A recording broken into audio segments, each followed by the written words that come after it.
472 Adams, going to be code 9 behind the 472 suspect. We're going to be at the Guile Hero parking lot.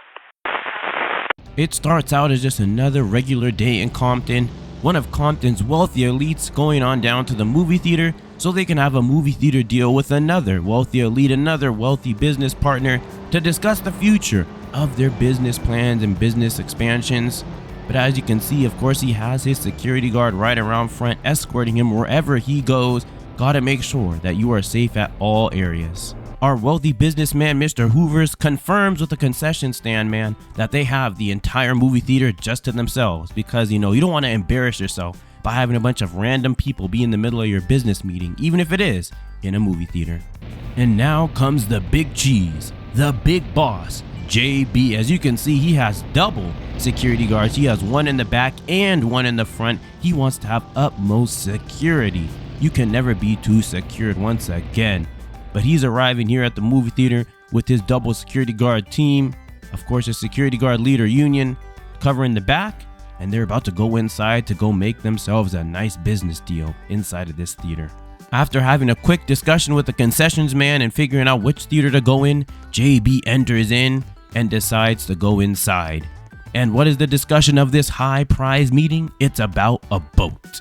This boat is very, very expensive. Some say it increases in value, others say it decreases in value. And that, my friends, right there is where the root of this entire fight all begins, because of one boat and one bad business decision. After 20 minutes of an angry, heated debate and both sides feeling disrespected, a brawl breaks out. The movie theater concession man gets completely overwhelmed and decides to run outside and call 911. After hearing the call go out over the radio, a nearby unit rushes to the scene, getting more information from the dispatcher, knowing to meet Mr. Concession Man right in front of the theater. He's gonna get more information. Luckily though, they do have security guards, so they have a little bit of time that can be bided and hold it off while the security guards attempt to break up the fight themselves before the police get involved. Well, the first squad car arrives on scene. A second car is arriving on scene just around the corner due to it being a physical altercation, a physical fight with multiple parties involved. More than 5-ish, maybe even 6 people involved possibly, they told them over 911. They want to have as many units as possible so that they too don't get overwhelmed and just get dragged into a big, huge brawl. And due to the large number of people involved in the fight and also the high status of the people involved in the fight, they have a sergeant on scene to help mitigate and mediate between the two parties so that hopefully nobody ends up in jail, because they already know anytime that these supervisors and sergeants have to be called to, these wealthier people's scenes, they already know both parties are going to end up dropping the charges anyways, and they really just want to make sure that, they can talk reason. Because these people are pretty reasonable, at least you would think so. As the concession man and the 2 security guards go outside to go talk to the sheriff's deputies, the 2 are still inside, now just with a verbal altercation, hoping that they can once again de-escalate via union. But as they're talking inside, the police are getting ready to go from the outside, waiting right there at those 2 doors just in case they come running out. But there you go, all statements have been given and it seems that they are all clear, all good to go. I believe the 2 security guards, they already left. They're like, well, I'm not getting paid enough for this. Unit is the only one who's making at least $100K a year doing just security for these guys. But as you can see, even Union, the security guards, once again coming to their defense, trying to back it down, trying to seem like it wasn't some big altercation, some big, huge fight that was happening. Just a little word dispute, little tit for tat. But the concession man, he wants them trespassing gone from this entire theater. But while Union is trying to explain the situation to the deputies, the 2 rich guys decide, you know what, maybe instead of having our differences together, let's consolidate and let's just work together as a group and get out of this situation altogether. So they decide to just straight up leave the movie theater while the deputies are focused in on Union. But they do spot JB because he wasn't as quick and as sly as Connor. So they decide to go run on over there, and guess where they ran? They literally ran to the other side of the theater. But they already know how it goes, especially on these fight scenes. They could have weapons, they could have whatever. So they decide, since there's only one way in and one way out, they're just gonna block the door and wait them out to see who decides to come in. But look at that, they're just laying there trying to be sneaky and hide away from the deputies. After that initial fight call rolled out, deputies decided to stage right down the street just in case they were needed. But once they heard about that barricaded suspect situation, they knew they were needed, so they responded code 3 right from that gas station, literally right down the street from there. 2 go around the back, 1 goes around the front. They already know the deal to keep this place contained. You know, a lot of stuff happens at that movie theater. And this time, a couple months after it's been built, they already know the drill. There you go. About to stack up on the door, about to show these guys the true meaning of LASD containment and securement. Once additional details were radioed to the guys outside, telling them that they were barricaded just inside of one theater instead of just barricading the whole theater, they moved inside, but still staying on guard until they saw their fellow deputies. Then they put their guns down and were like, all right, let's make a game plan to get these guys out, because they didn't want to keep them inside that movie theater this whole time. So they eventually had to move in. After everybody was given instructions on what tool to get from out of the trunk of their car, they all moved out. Whether it was a shotgun, whether it was a shield, whether it was a beanbag shotgun, they were all going outside, getting it from their trunk so that they would be ready to move inside. And once again, those theater guys, those 2 rich guys, they're just staying in the theater. They think they're slick, they think they're sly, they think the sheriff doesn't know about them. I don't know if JB even told the other rich guy that the sheriff saw him leaving because he took so long. But you know what, hey, it is what it is. As you can see, our man here looking cool with the shades, walking in with the battering ram, because they indeed did lock the door.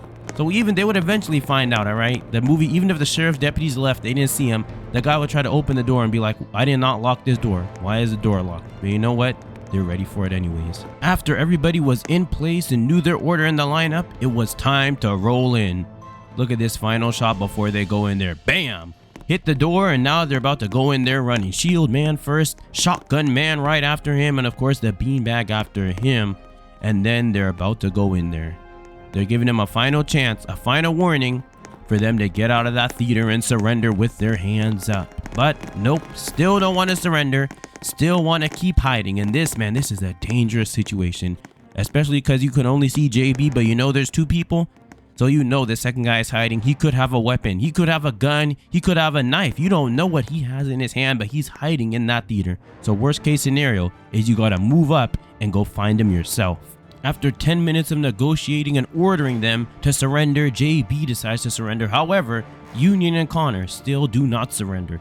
They stay up there in the corner, and they basically have to go up there and get them. Luckily, they already see Connor, and since he's already laying down in a prone position with his hands and legs out so that he's not holding anything, they go for Union in the corner.